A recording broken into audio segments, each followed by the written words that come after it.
Okay, welcome. We're going to talk about monopoly now. This is the polar opposite of competition. As we'll see, competition has all those desirable aspects that we like. It's relatively rare in the world to see a purely competitive market, but still many of those forces operate in abbreviated forms in other markets. Today we're going to talk about monopoly and show all the deleterious things that come about when monopolies are allowed to price as they would wish.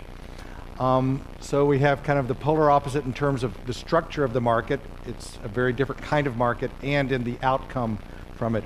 It's also the case that it's relatively rare to see a true monopoly, as we're describing here. When they exist, we actually usually regulate them. Okay, so a monopoly has two conditions. There's only one firm and there's no entry. So there's only one firm and there's only going to ever be one firm. So it's not like the firm that is existing there has to worry about new competitors entering the industry. What can you think of now that is a monopoly that sets its prices as it wishes? What? Diamonds. Is that true? Is that it's a cartel, I understand. What you said, no. There's more than one firm providing diamonds? I think I've always heard there's De Beers providing diamonds. So that could be one. Also, pharmaceuticals, most patented drugs are a monopoly. This is an extremely important case. This is actually a government-granted monopoly. As soon as you develop a new drug, the company that developed it is given a patent which allows it to produce it and doesn't allow anyone else to produce it without that firm's permission. And so the firm has a monopoly power over it. We're going to see what the impact of that is, and then later in this course talk about why we won't, even though it creates a monopoly and has the problems we're going to discuss today, we might still want to do it for pharmaceuticals. There are other firms that are monopolies, like PG&E. There's only one company that provides our gas and electricity, but that one we don't allow to price as it wants. We regulate it. The California Public Utilities Commission regulates it. And the reason it's regulated is because we don't want it to act in the way we're going to describe in today's lecture of how it would act if it were not regulated, if it were allowed to set prices on its own. And in future lectures, we're going to talk about how to regulate these monopolies effectively. Okay, so talk about monopoly. We want to talk about the revenue side, where it gets its revenue and how it makes decisions about that, and then the cost side, combine the two, find out what the firm chooses to produce as output and what the outcome of all that is. Revenues. The most important thing to recognize about monopoly is that the monopolist faces the market demand curve. Since there's only one firm, the demand for the firm is the same as the demand for the market. So this is the key way in which it's different from a competitive firm. A competitive firm, there's a market demand, say for wheat, and then there's an individual firm's demand for its own product, its own wheat. And so you have two different demand curves. Here there's just one demand curve, it's for the market, and the firm faces that. Also, there is no given price. There's no concept of price given to the market because there is no market. There's just this one firm. So what that means is that the firm has to set its price. And those two ideas relate to each other. In particular, if the firm set its price at any particular level, there's some maximum amount that it can sell at that price. And that's whatever is read off of the demand curve. That's how much people would buy at that price. At any given price, the demand curve tells it how much it would be able to sell. If the firm then, after it's selling Q1 levels of output, wants to think about increasing its output, sell more, to be able to sell more output, it's kind of going through a thought process. Do I want to sell Q1 or I want to sell more than that or what? It realizes that to be able to sell more than Q1 output, it can't charge that same price because no one's going to buy it. There's not a demand in excess of this quantity. So to be able to sell extra units, the firm has to lower its price. The firm is, by lowering its price, moves down, moves along the market demand curve to a higher level of output. This is a interesting thing. We think of monopolists as being more powerful than competitive firms, and they are, because they get to set their price, whereas competitive firms take price as given. They can't do anything about the market price. But there's a slight paradox in the whole thing. A competitive firm can sell as much as it wants to at the going price. If it just wants to increase its output, it just increases its output and sells it.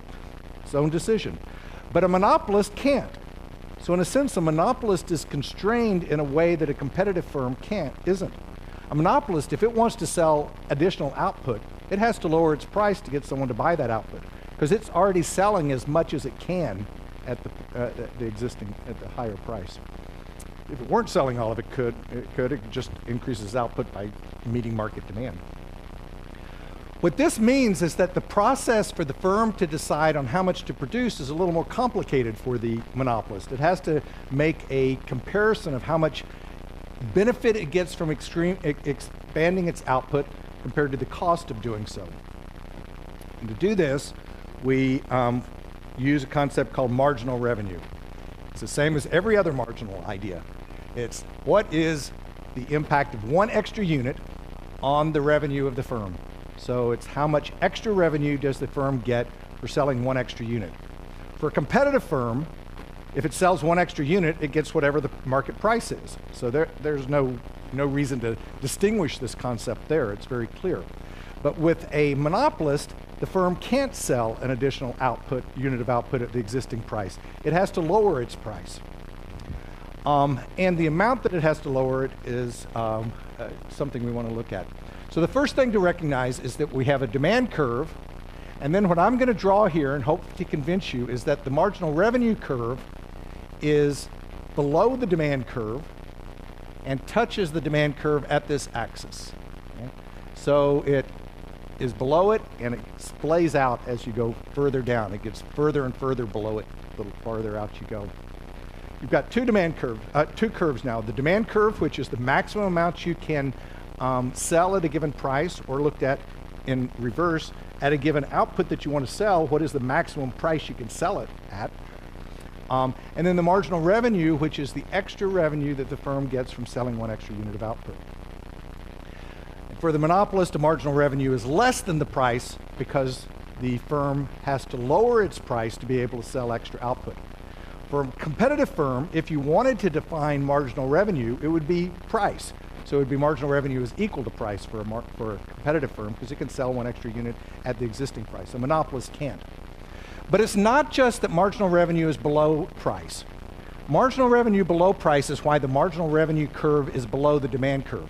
For any given quantity, the price that you could charge and sell that unit, that many units, is higher than the marginal revenue you can get from selling additional units. That's all that this relation is saying, is that marginal revenue is lower than price for any given quantity that's being sold currently. But there's a second aspect of this that is important to understand, and in drawing the graphs.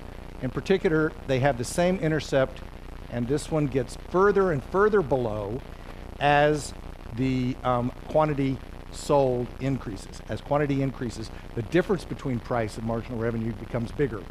Now, why is this? The reason is, you can go back to the previous graph.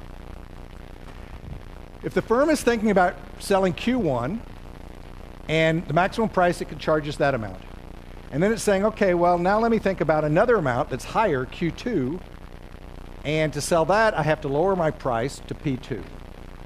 Two things are going on in the calculus that the firm is making of whether to move from Q1 to Q2. One, they are indeed selling more units, okay? And they're getting whatever price they're charging, P2, for those new units. So this right here is an extra revenue for them. If this is 1 unit of increase from Q1 to Q2 is just 1 unit, this is the extra revenue from that 1 extra unit sold. But that's not the only thing that happens. The reduction in price means that they're obtaining less money from all the people that they could have charged more to if they were willing to sell fewer units in total. If they were selling only Q1, if the firm had decided I'm just going to sell Q1, it could sell at a higher price. And so to sell these extra units, it has to lower its price, and it lowers it to all of its customers. It offers just one price. And so these customers that would have been willing to pay a higher price are now paying a lower price. So the firm essentially loses this amount of money right here from all the people that were previously or would have been willing to buy at the higher price. So two things go on when the firm is deciding whether to increase its output. First of all, it gets extra revenue by selling extra units, but it loses revenue on all the units it could have sold at the lower quantity, at the higher price. That is why this graph, the next one I'm going to show is, that I already did show, this one, is below marginal revenue at an increasing amount. Here, you're not selling anything already, and so reducing your price on the goods you're already selling doesn't hurt you any. As you increase output, you're selling more and more units, and so by lowering your price, you're losing more money on those units that you could have sold at the higher price. Going back to the previous graph, this quantity right here, if Q is all the way over here, it's just going to be a small amount. And as you get Q to be bigger and bigger, this rectangle just stretches out further and further. So the loss on the units that you could have sold at the higher price becomes greater the more you're selling. You're always talking about, given what you're selling, how much revenue do I get from selling one extra unit? And the more you're already selling means the more you're going to lose by lowering your price. Yeah.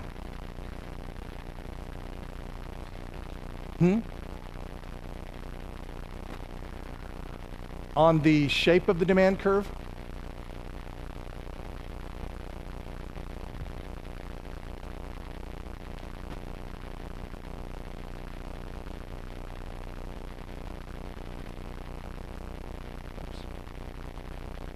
Whoops, going the wrong way here. As I've drawn it here, if this is Q1 and this is one extra unit, then the marginal revenue from one extra unit is this box, which is the extra money you get from selling that one extra unit, minus this box, which is the loss. And as I've drawn it, that's a positive amount because this is bigger than that, just so you can look at it visually. But you're correct, it need not be.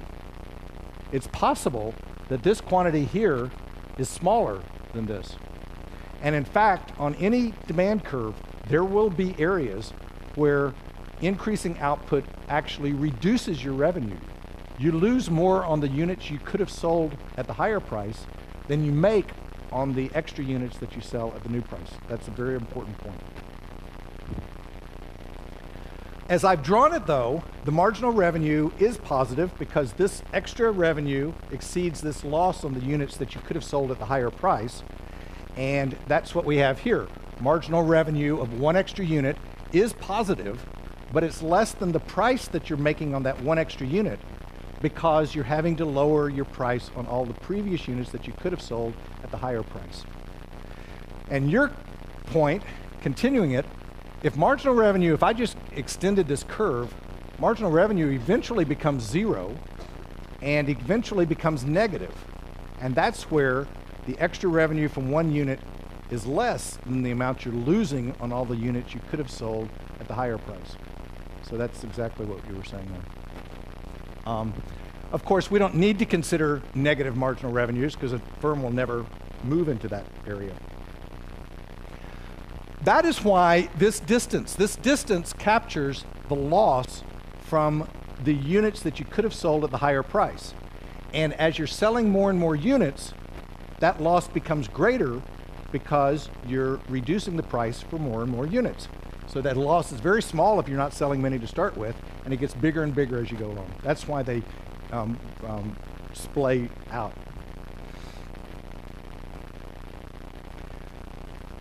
Okay, now the costs of the firm. Costs of the firm we've already been over. We have marginal cost, average cost. just as we would expect. We don't need to say anything about them at this stage. We're going to talk about it a little later about what they are. All we know is that the marginal cost curve has to go through the minimum of the average cost. That's just by definition. So the curves have that relationship to them, each other. Let's put them all together. Now, if you're a kind of person who says, oh, let's look for intersections, you'd be kind of hard-pressed to figure out which intersection is relevant because you got 4 of them here. The question now is, what will the firm choose as its output level and its price? The easy way to do this is just to walk through the decision process of the firm. The firm starts out with very little output and asks itself, should I produce 1 extra unit? The cost of doing so is read off the marginal cost curve. The revenue from doing so is read off the marginal revenue curve. And since marginal revenue exceeds marginal cost, then the firm will produce 1 extra unit because they get more revenue than it costs them to produce it. So the difference between the two is in a sense, marginal profit, the profit for that 1 extra unit. And then the firm increases output and asks the question again. Again, marginal revenue is greater than marginal cost. And this will continue until marginal revenue is equal to marginal cost. At that point, the firm will stop. It doesn't want to go further because marginal cost then exceeds marginal revenue, and the cost of producing 1 extra unit exceeds what it gets in extra revenue. So it would lose money by increasing its output any further. So it stops at this intersection.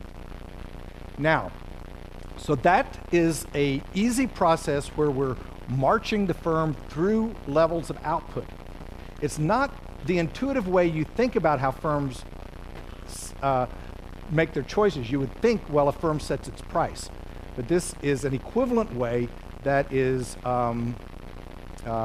ties it in more easily with a competitive market. The firm starts out with very low level of output and increases output until the extra revenue that it gets from an extra unit is equal to extra cost. So it stops there. That tells us what the output level is. And as soon as we know the output level, we know what price the firm is going to charge. It's going to charge the highest price possible that can sell that level of output. Any price below this amount, and that's read off the demand curve. What's the price at which it can sell this level of output? Any lower price is unnecessary because it could sell this amount of demand plus extra. It could charge a lower price and only sell this amount, but it doesn't. There's no reason to. Why should it lower its price if it doesn't have to? And it can't sell a price higher because if it tried to price higher, it couldn't sell all this output. And it already knows that this is the level of output that maximizes its profit. So it wants to be able to sell all that output. That means that has to be the price.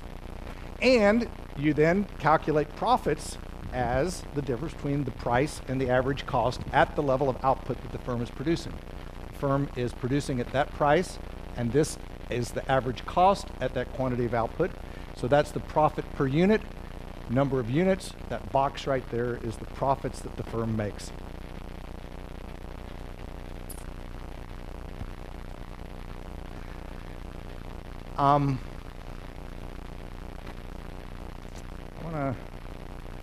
Okay, who was it again that asked about the shape of the demand curves and it was you, okay. We can return to that because it's actually an important issue that I didn't draw on the graphs. Suppose you were to extend the marginal revenue curve to where it became negative. So you just extended this down here.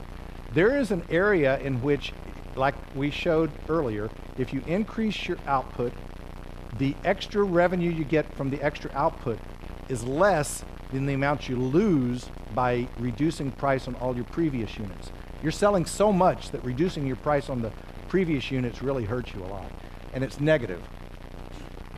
But why is it that we can ignore that? We never have to draw it.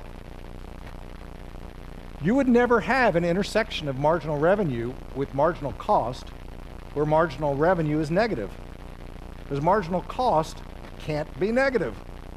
It can be zero. What's it good with a zero marginal cost? Think of one. What? Software, internet books, All those things are, after they've been created, it's essentially free to give it to an extra person. But you can't have negative marginal cost. And so we don't really need to extend this and consider that region. What that tells us is that the firm, it's another way of saying the firm will never be in the area of the demand curve where marginal revenue is negative, where increasing output actually reduces its revenue. Yeah. Subsidies, yes. And in fact, that's a good example. If you want the firm to produce more, the firm could, no matter what the marginal cost of the firm is, it will never choose to go beyond where its marginal revenue is zero. I mean, it would only go there if its marginal cost is zero. But if you as the government or we as society want the firm to produce more, then we would need to subsidize it, and that would induce it to move out to this marginal.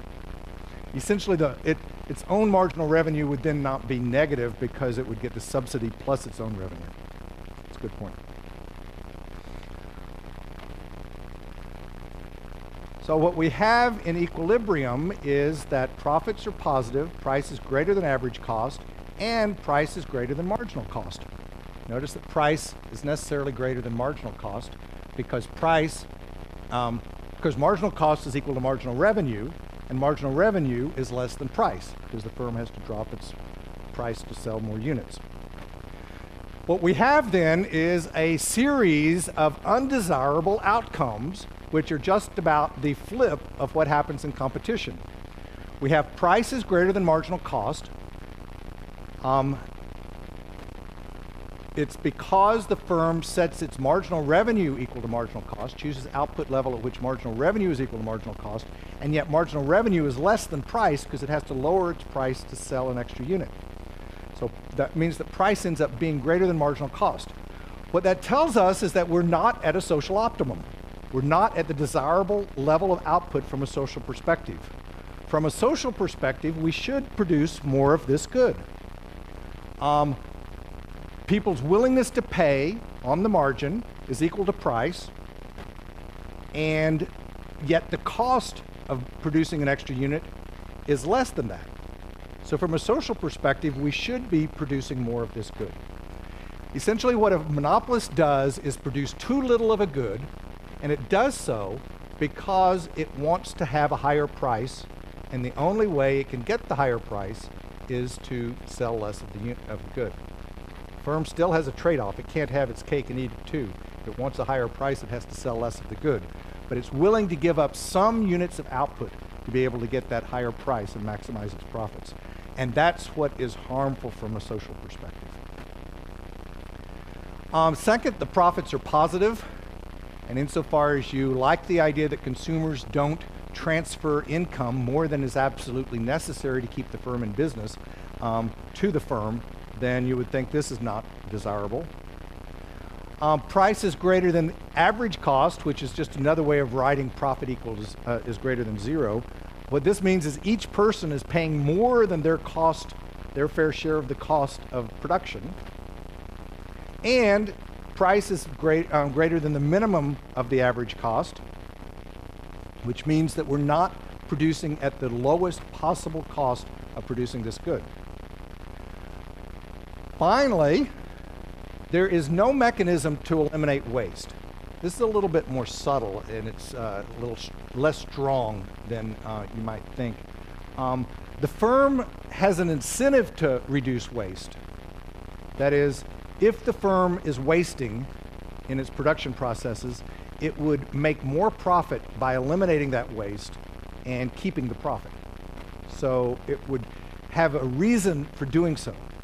But unlike a competitive system, there's nothing that will force it to do so.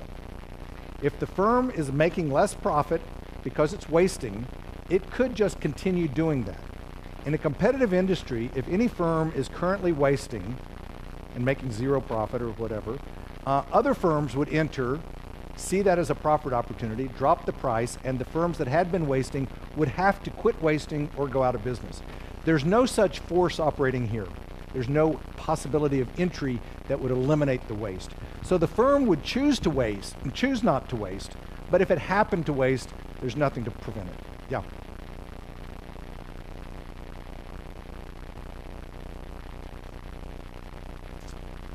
the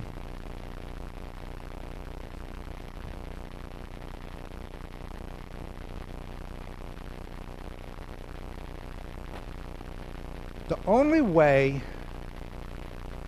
it would occur would be by an incredible coincidence. Did you ask the question? Yeah. It's hard keeping everyone, which, good, okay. The only way this would occur is if marginal revenue happened to intersect marginal cost right here. So it's possible, but it's exceedingly unlikely. I mean, you could, if all you'd have to do to get this curve to give that to you is shift the demand curves and marginal revenue curve up until this marginal revenue curve intersected marginal cost at that point there. At that point, the firm would be producing here, it would read price off of its demand curve, its shifted up demand curve, and would be producing where at the minimum of the average cost curve. The price would still be higher than that, and so each person would be paying more than the minimum of average cost. So they'd be paying more than is necessary, but you'd still be producing at the minimum of the average cost. It's exceedingly unlikely, and I think you could, you know, from a general perspective, you can just say there's, you know, it's not going to happen. But it's a good distinction for you to make.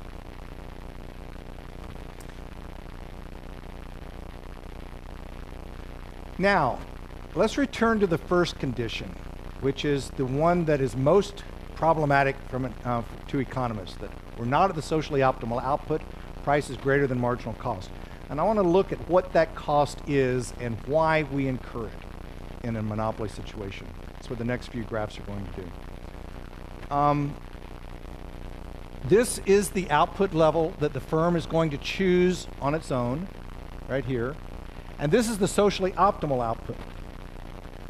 How do we know that's socially optimal? Because this is the marginal willingness to pay curve. This is the marginal cost of producing the good.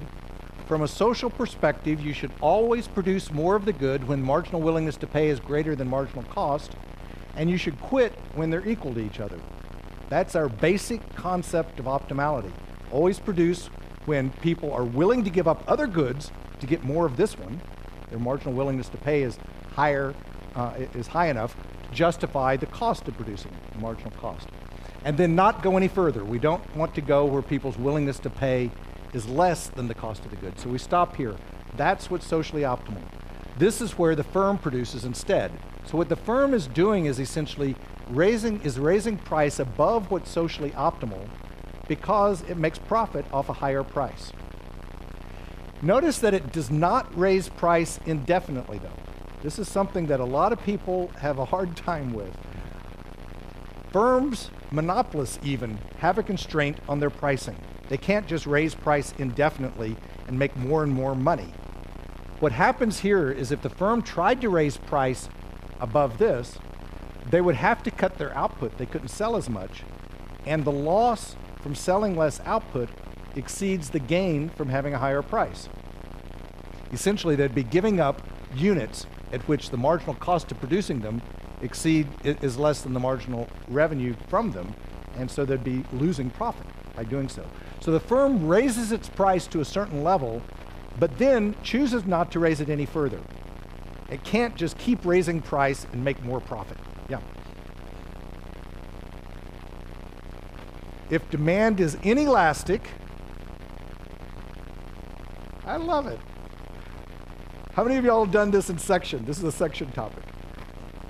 You're not supposed to do it until after this lecture. Why don't you tell us?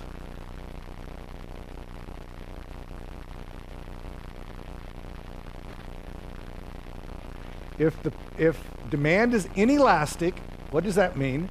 That means that if you increase your output, if you increase your price by 1%, inelastic demand means your output is going to decrease by less than 0.5%. So what that means, if the firm is facing inelastic demand, the firm is always going to want to increase its price because it gains more from increasing its price than it loses in output. That means that the firm will never choose to produce where it's inelastic demand. It will always keep raising price. Eventually, demand becomes elastic. Eventually, price is so high that a 1% increase in price is a big amount. So it will always eventually move up to that area. Interesting thing for you to work out at home, this point where marginal revenue is 0, that's where elasticity is equal to 1. And where it's below 0 is where elasticity is equal to less than 1. This is the inelastic part of demand. And as you can see, a monopolist will never be in the inelastic portion of demand. It will always choose to raise its price at least that amount. Okay, but where was I going? Okay, so the firm is going to raise price above what's socially optimal, decreasing output. And there is a loss to society because of that. This deadweight loss is the loss to society from having the firm price above marginal cost. These are the units that the willingness to pay exceeds the cost, and we're not producing those units. With the monopolist, we're producing these units. If we could increase production, consumers would get this amount of extra benefit, their willingness to pay, and it would only cost us this amount. And so we're losing those potential benefits.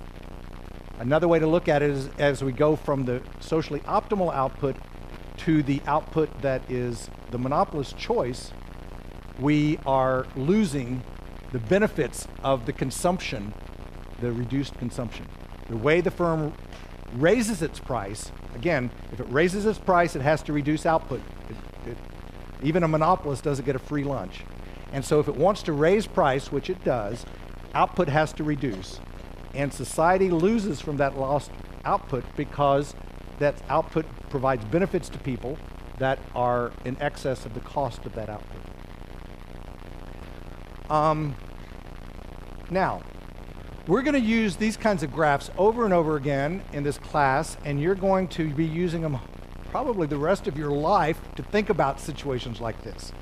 So I want to go through in detail how each party to this transaction in this market is affected. So I want to consider the impact on consumers and the firm of moving from the monopolist price to the socially optimal price and see what all the impacts are.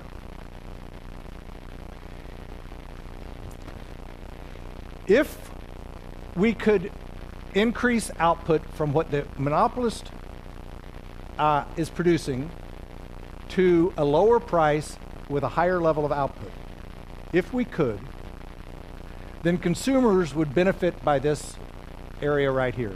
This is the change in consumer surplus. You've seen this before in reverse. If you have an increase in price, this is the loss to consumers, or if you're considering a decrease in price, it's the gain to consumers. This consists of two things. First, consumers, I'm going to try to use the little cursor here, see how this works. Okay, so I don't keep moving back and forth. This square right here is the amount that consumers would gain from a lower price for whatever they're currently consuming. So you start at P star and lower the price to P0. Whatever they're currently consuming, they're now getting at a lower price. And so the benefits are this blue area, light blue area, which is the lower price on each of the units they're currently consuming. This triangle area is, I'm going to go back to this. This triangle area is, not only will they have to pay a lower price for their existing units, they also buy more units because now the price is lower, and these units, the marginal willingness to pay was lower than the original price, but now it's higher than the new price. So they get benefits from these extra units that they consume, which are this amount. So they get a dollar benefit from the units they were already consuming and a benefit from the new units that they're now consuming. The firm has two effects also. There's two effects on the firm. First of all, if the price drops, then they're going to lose this amount of money on the goods that they were selling at the higher price. Because essentially it's those people that were buying Q star amount they're just now getting it at a lower price, and so the firm loses that amount of money. Notice that this loss is exactly the same as the gain to the consumers. So that's a wash. The gain to the consumer, it's a loss to the firm. And, okay, so the firm loses this. But the firm also gains by producing more output. If the firm produced more output, it would be selling that output, even at the new price, at a price that's greater than this marginal cost, and so it would gain this amount here. Why does the firm not increase output from here to here and lower its price? Because the gain is less than the loss, just as I've shown it. So when you break out all these units, you can easily see why the firm doesn't choose to move there. We as a society would like the firm to move there, but the firm doesn't want to. And the firm's making the choices here. So the firm chooses not to because it would lose more than it would gain. But what's interesting is when you then put the two parts together, the loss to the firm, there. The loss to the firm is a gain to consumers. So from a social perspective, that's a wash. From the firm's perspective, it's a loss. And it counts it and makes decisions on the basis of it. But from a social perspective, we don't consider it a loss because it's made up as a gain to the consumers. So this is just a wash.